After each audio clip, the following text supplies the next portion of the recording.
வணக்கம் மக்களே, எல்லாரும் எப்படி இருக்கீங்க? நல்லமா இருப்பீங்க அப்படின்றத நம்புகிறேன். ஸோ இந்த வீடியோவில் நம்ம என்ன பார்க்க போகிறோம் அப்படின்றது பார்த்தீங்கன்னா, ஃபஸ்ட் டைமாக ஃப்ளைட்டில் போகும்போது எனக்கு இருந்த எக்ஸ்பீரியன்ஸை பற்றியும் அங்கே நடந்த நிகழ்வுகளை பற்றி தான் இந்த வீடியோவில் முழுக்க முழுக்க சொல்ல போகிறேன். அது எல்லாத்தையும் பார்க்குறதுக்கு முன்னாடி சேனலுக்கு புதுசாக இருந்தீங்கன்னா மறக்காமல் சப்ஸ்கிரைபும் பண்ணிடணும். வீடியோவுக்கு லைக்கும் ஐப்பும் பண்ணிங்கன்னா தான் இந்த வீடியோ பல பேருக்கு போய் சேரும். அந்த உதவியை பண்ணிடுங்க. இப்போது கண்டென்ட்டுக்குள்ளே போயிடலாம். ஸோ எப்படி ஆரம்பிச்சது அப்படின்றது பார்த்தீங்கன்னா, இது ஒரு சடன் பிளான் பண்ணதெல்லாம் கிடையாது. ஸோ என்னை கூப்பிட்டாங்க எங்கள் மாமா இவங்கெல்லாம். ஸோ மேல்ஸ் தான் போட்டுரும், ஒன்லி ஆண்கள் போன ட்ரிப்பு தான் இது. ஸோ எந்த ஒரு பிளானிங்குமே இல்லாமல் சடனாக எதிர்பாராத வகையில் தான் நானே அந்த ட்ரிப்புக்கு ஓகே சொன்னேன். நான் ஃபஸ்ட்டு வேணான்னு சொன்னேன். நீ வாடா நான் பார்த்துக்கலாம் அப்படின்ற மாதிரி தான் ட்ரிப்புக்கே போனேன். ஸோ இதில் என்ன பண்ணிட்டாங்க, அந்த ஃப்ளைட்டு கிட்டத்தட்ட நம்ம ஃப்ளைட்டு டைமிங் கொடுத்துருப்பாங்களே, ஃப்ளைட்டோட டைமிங்கு அதுக்கு ஒரு 3 மணி நேரத்துக்கு முன்னாடியே நம்ம போயிடணுமாமே ஏர்போர்ட்டுக்கு. இதெல்லாம் நமக்கு தெரியாது. ஸோ கிட்டத்தட்ட ஃப்ளைட் என்னன்னா, அந்த 18ஆம் தேதி பிப்ரவரி நைட்டு 11:35க்கு தான் ஃப்ளைட் நம்பர் வந்து 153. ஸோ இது இங்கிருந்து தாய்லாந்துக்கு போகிற ஃப்ளைட்டு. நாங்கள் என்ன பண்ணிட்டோம், நான் 5 மணிக்கெலாம் என் மாமா வீட்டுக்கு போயிட்டு அங்கேருந்து ஒரு 5:30 5:45 கிளம்பிட்டோம். அங்கேருந்து metro. So Nehru metro station போயிட்டு மெட்ரோ ஸ்டேஷன்லேருந்து நாங்கள் டைரெக்டாக ஏர்போர்ட்டு கிட்டத்தட்ட ஒரு 6-6:15 நாங்கள் ஏர்போர்ட் போய் ரீச் ஆகிட்டோம். இதில் ஃபஸ்ட்டே என்ன பண்ணுறாங்க, ஸ்டார்டிங்லேயே ஒரு வெரிஃபிகேஷன் ப்ராசஸ் மாதிரி என்ன பண்ணுறாங்க, பாஸ்போர்ட்டும் டிக்கெட்டு செக் பண்ணுறாங்க. ஃபஸ்ட்டே உள்ளே என்ட்ரி ஆகும்போதே நீங்கள் பாஸ்போர்ட்டும் டிக்கெட்டும் காமிச்சாதான் ஃபஸ்ட்டு வந்து செக்யூரிட்டி, அந்த ஆர்மி ஆஃபீஸர்ஸ்லாம் இருப்பாங்கல்ல, அவங்க செக் பண்ணி உள்ளே விட்றாங்க. அங்கே உள்ளே போனதுக்கப்புறம் பார்த்தீங்கன்னா கிட்டத்தட்ட லைன் நிற்கிது. ஏலேருந்து இ வரையும் இருக்குது. ஸோ சென்னை இன்டர்நேஷ்னல் ஏர்போர்ட்டில் ஏலேருந்து இ வரையும். அந்த ஏ டு இ அப்படின்னா என்ன அர்த்தம்னா, ஒவ்வொரு ஃப்ளைட்டு வருதா, அந்த ஃப்ளைட்டோட செக்கிங் ப்ராசஸ் நடக்கிற இடம் தான். அதில் வந்து பார்த்தீங்கன்னா ஏல 20 இடம் இருக்குது. A1 A2 A3 A4 A5 அப்படின்ற மாதிரி 20 கவுண்டர் இருக்குது. அந்த 20 கவுண்டர்லையுமே செக்கிங் நடக்குது. அதில் வந்து பார்த்தீங்கன்னா பிஸ்னஸ் கிளாஸ், எக்கானமிக் கிளாஸ், அந்த மாதிரி அதில் பிரித்து வச்சுருக்காங்க. அதில் எங்களுக்கு வந்த கிளாஸ் என்ன அப்படின்றது பார்த்தீங்கன்னா இ. ஸோ கரெக்டாக கிட்டத்தட்ட ஒரு 8 அந்த மாதிரி டைமிங்கில் எங்களுக்கு செக்அப் கொடுத்துட்டாங்க.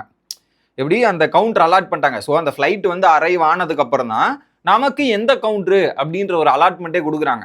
அப்போ வந்து நமக்கு கவுண்டர் கொடுத்த உடனே நம்ம என்ன பண்ணணும், நம்ம எடுத்துகிட்டு போகிற லக்கேஜஸ் எல்லாத்தையுமே அந்த இடத்துல எடுத்துகிட்டு போய் வச்சிடணும். எப்படி லக்கேஜஸ் எல்லாமே நம்ம எடுத்துகிட்டு போயிட்டு அந்த லொக்கேஷனில் வச்சுக்கிட்டு செக்கிங் ப்ராசஸ் போகிறாங்க. ஸோ நம்ம நார்மலாகவே நம்ம ஃப்ளைட்டில் போகிறோம்னா ஒரு 7 கிலோ லக்கேஜ் வந்து நம்ம நார்மலாக கேரி பண்ணிட்டு போகலாம். அதுக்கு மேற்பட்டு கிலோ இருந்ததுன்னா அதை வந்து பார்த்தீங்கன்னா லக்கேஜில் போட்டுடுறாங்க. ஸோ தனியாக அங்கே ஒரு 20 கிலோ அதெல்லாம் செக் பண்ணி அதுக்குள்ளே போட்டுடுறாங்க. இதுதான் ப்ராசஸ். ஃபஸ்ட்டு வெரிஃபிகேஷன் வெளியே கேட்டில் ஒரு ஆஃபீஸர். ரெண்டாவது பார்த்தீங்கன்னா எந்த ஃப்ளைட்டோ அந்த ஃப்ளைட்டுக்கு ஏற்ற மாதிரி ஒரு கவுண்டர் இருக்கும். அந்த கவுண்டரில் போயிட்டு நீங்கள் உங்களுடைய பேக்கு கிட்டுற மாதிரி எல்லா வெரிஃபிகேஷன் ப்ராசஸும் அங்கே நடக்கும். இது 2வது முடிஞ்ச உடனே 3வது வெரிஃபிகேஷன் ப்ராசஸ். 2வது வெரிஃபிகேஷன் ப்ராசஸில் தான் சில பேர் நீங்கள் டிக்கெட் என்ன பண்ணியிருப்பீங்க, லாஸ்ட் டைமில் டிக்கெட்டை புக் பண்ணியிருக்கிறதால ஒன்றா உட்காராமல் செதறி போய் கிடைக்கும். ஃபார் எக்ஸாம்பிள் ஒவ்வொருத்தருக்கும் ஒவ்வொரு 4 மூலையில் இருக்குன்னா நீங்கள் அந்த இடத்துல எப்படி அந்த பர்டிகுலர் கவுண்டரில் அவங்கக்கிட்ட கேட்டிங்கன்னா அந்த டிக்கெட்டை வந்து ஒன்றா போட்டு தர்றதும் அட்ஜஸ்ட் பண்ணி தர்றதும் அந்த வேலைகள் அந்த கவுண்டரில் நடக்கணும். அந்த A to Eன்னு ஒரு கவுண்டர் சொன்னாலே அந்த கவுண்டரில் நடக்கும். இது முடிஞ்ச உடனே என்ன பண்ணுவாங்க, அடுத்து நம்ம பேக்கெல்லாம் எடுத்துக்கிட்டு அடுத்த ப்ராசஸுக்கு போகணும். ஸோ நம்ம லக்கேஜ் கொடுத்த பேக் வந்து அங்கேயே சார்ட் அவுட் ஆகிடும். பெரிய ஒரு 7 கிலோக்கு மேலே போன பேக்லாம் லக்கேஜ் போயிடுமா, அதை அவங்க எடுத்து வச்சுக்கிட்டு அவங்க லக்கேஜில் போட்டுருவாங்க. நம்ம அந்த 7 கிலோக்குள்ளே இருக்கிற பேக்கை நம்ம கையோடு எடுத்துகிட்டு போயிடணும். எடுத்துகிட்டு போனவுடனே அடுத்து வீடியோவே எடுத்துகிட்டு போனேன். அங்கே ஒரு சம்பவம் நடந்துச்சு. கேமராவில் வீடியோ எடுத்துக்கிட்டு அப்படியே போய் நின்னா அங்கே ஒருத்தர் டோன்ட் டேக் வீடியோலாம் எடுக்கக்கூடாதுன்ற மாதிரி எங்கள் ஆஃபீஸர் வந்து ஆர்மி ஆஃபீஸர் எடுக்கக்கூடாதுன்ட்டாங்க. அதனால் என்னால் இதில் எவ்வளோ வீடியோஸ் அட்டாச் பண்ண முடியுமோ அதுக்கேற்ற மாதிரி அட்டாச் பண்ணுறேன். ஏன்னா நிறைய வீடியோஸ் அவங்க வந்து ஃபோனை செக் பண்ணி டெலீட் பண்ணுன்ற மாதிரி வீடியோவை டெலீட்லாம் பண்ண சொல்லிட்டாங்க. நான் என்ன பண்ணுறது, வேறு வழி இல்லையே அப்படின்ற மாதிரி ஆயிடுச்சு.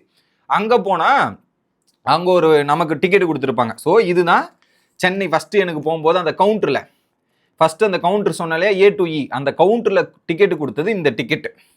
ஸோ இந்த டிக்கெட்டும் இந்த ஒரு பாஸ்போர்ட்டோட என்ட்ரியுமே ஃபஸ்ட்டு பண்ணியிருந்தாங்க. அந்த என்ட்ரி என்ன, தோ என்ட்ரி இருக்குது பார்த்தீங்களா, இந்த என்ட்ரியும் இந்த டிக்கெட்டும் ஃபஸ்ட்டு அந்த இடத்துல கொடுத்தாங்க. எனக்கு டிக்கெட்டை வந்து பார்த்தீங்கன்னா 23B.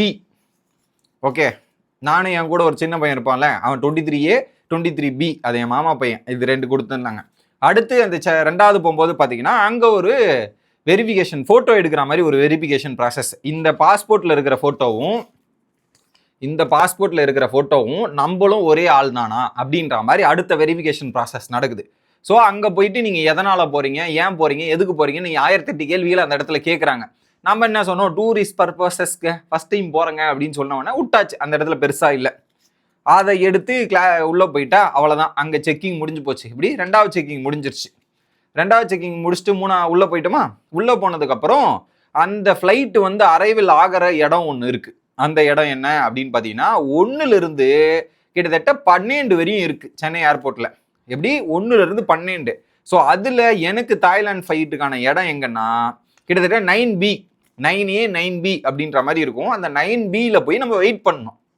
வெயிட் பண்ணால் கிட்டத்தட்ட 11:30 மணிக்கு ஃப்ளைட்டா, 11:30 மணிக்கு ஃப்ளைட் வருதுன்னா நம்ம வந்து நம்மளை அந்த இடத்துல எப்போ உள்ளே கூப்பிட்றான்னா 11 மணிக்கு தான் உள்ளே அனுப்புகிறான். ஃப்ளைட் வந்து அரைவல் ஆகி நம்ம ஏறுற பொசிஷன்லாம் செட் பண்ணி வச்சுட்டதுக்கு அப்புறம் தான் நம்மளை உள்ளே அனுப்புகிறாங்க.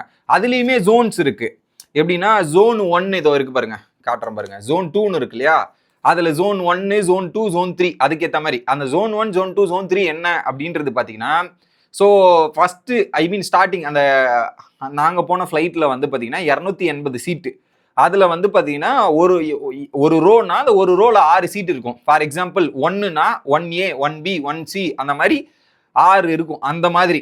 ஸோ அந்த 28 ரோவையும் ஒரு 3ஆ பிரிச்சிருக்காங்க ஒவ்வொரு ஜோனா. ஸோ ஃபார் எக்ஸாம்பிள்னா 28 இருக்கா, 10 ஒரு ரோ, இன்னொரு 10 ஒரு ரோ, கடைசி 8 ஒரு ரோ அப்படின்ற மாதிரி பிரித்து ஜோன் வைஸாக உள்ளே அனுப்புகிறாங்க. அந்த for example 3rd row first போனோம்னா 3rd ரோ ஃபஸ்ட்டு உள்ளே போயிடணும், அவங்க லாஸ்ட்டில் இருப்பாங்க. செகண்ட் நான் மிடிலுக்கு போயிடணும். அந்த மாதிரி ஜோன் பேஸ் பண்ணி அந்த டிக்கெட்டை பேஸ் பண்ணி எங்கள் ஜோனை பிரிக்கிறாங்க. அங்கே போயாச்சு. அதுக்கு முன்னாடி வந்து சில பேருக்கு இது தெரியுமான்னு எனக்கு தெரில.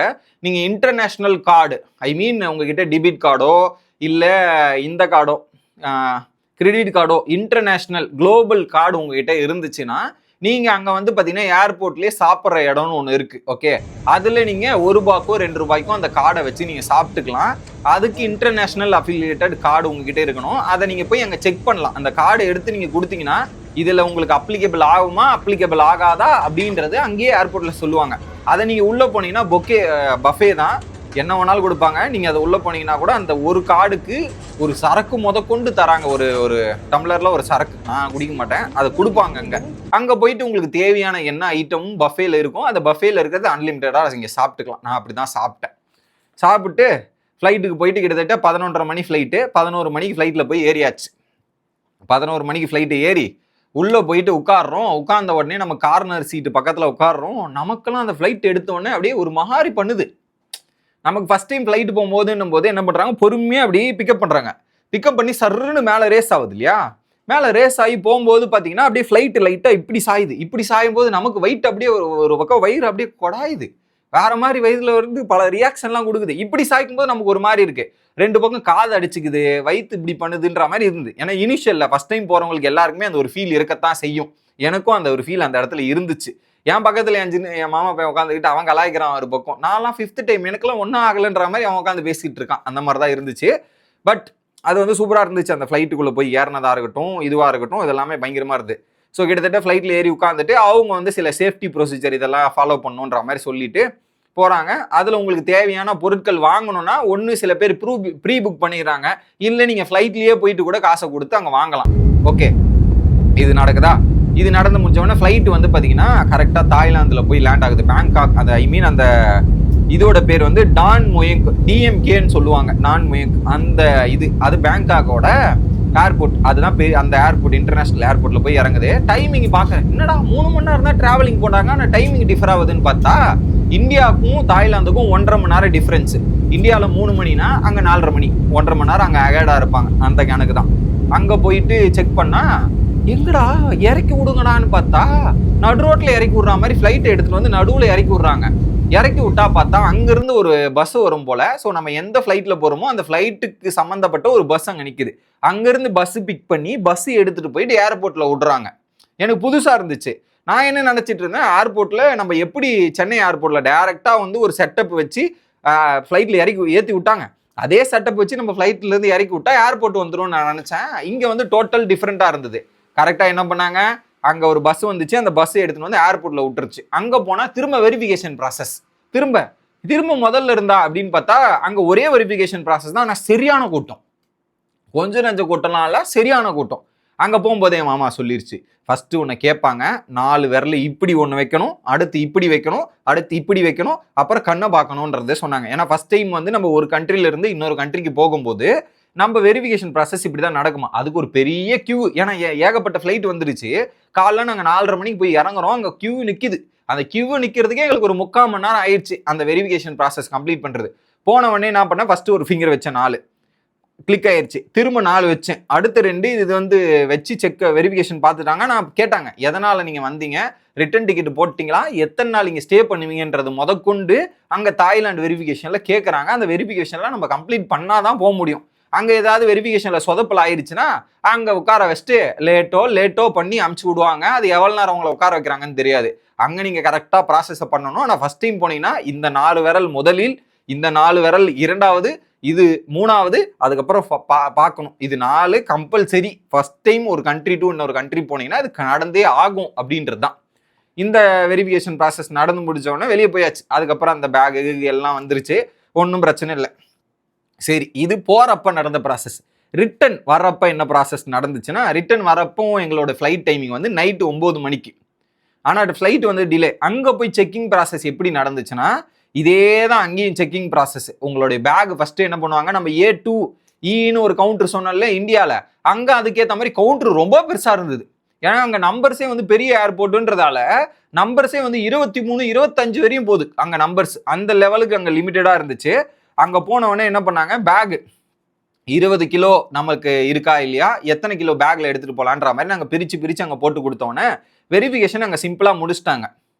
சிம்பிளாக அந்த பேக் செக்கப்பில் கவுண்டரில் செக்கப்லாம் முடிச்சுட்டு அடுத்து 2வது லைன் போனோம். அங்கே வந்து ஃபஸ்ட்டு 4 ஃபிங்கர் மட்டும் தான் வைக்கணும். ஃபஸ்ட் டைம் நீங்கள் ஃபஸ்ட்டு வெரிஃபிகேஷன் எல்லாத்தையும் பண்ணிட்டீங்கன்னா 2வது போய் 4 ஃபிங்கரும் ஃபோட்டோ பார்த்துட்டேன், முடிஞ்சிச்சு. ஃபஸ்ட் டைம் தான் கொஞ்சம் டிஃபிகல்ட்டாக இருந்தது. செகண்ட் டைம் நாங்கள் வரும்போது எங்களுக்கு அந்த எந்த விதமான பிரச்சனையுமே இல்லை. உண்மையை சொல்லலாம், எந்த விதமான ஃப்ளைட்டில் அந்த வெரிஃபிகேஷனும் இந்த பிரச்சனையுமே கிடையாது. சிம்பிளாக முடிச்சிட்டாங்க. ஆனால் என்ன, அதில் நம்ம முன்னாடி போக வேண்டியது இருக்குது. ஒரு ஃப்ளைட்டு நமக்கு 9 மணிக்குனா நீ 6 மணிக்கெலாம் போயிடணும், 12 மணிக்குனா 9 மணிக்கெலாம் போயிடணும். முன்னாடி போய் அந்த வெரிஃபிகேஷனை கம்ப்ளீட் பண்ணுறது தான் கொஞ்சம் பெரிய ப்ராசஸ். அங்கே டைம் எடுக்கிறது தான் கொஞ்சம் பெரிய ப்ராசஸாக இருக்குது.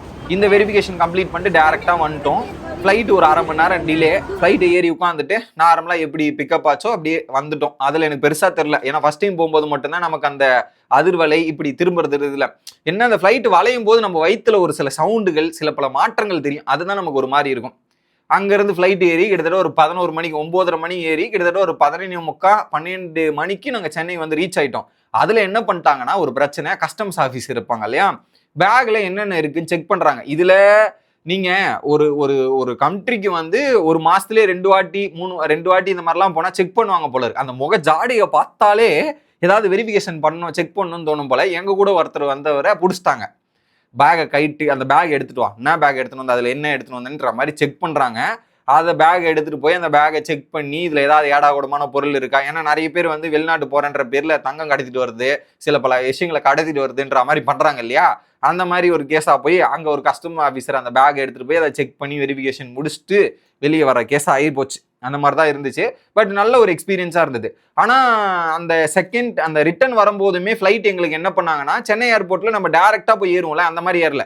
அங்கேயும் என்ன பண்ணிட்டாங்க, ஏர்போர்ட்டில் ஒரு பஸ் வந்துச்சு, அந்த பஸ்ஸில் ஏறணும். அந்த பஸ்ஸில் ஏறி கரெக்டாக வந்து பஸ்ஸில் ஏறி கரெக்டாக நம்ம ஃப்ளைட்டில் வந்து உட்கார்ந்தவொடனே ஃப்ளைட்டில் ஏற்றி விட்டுறாங்க.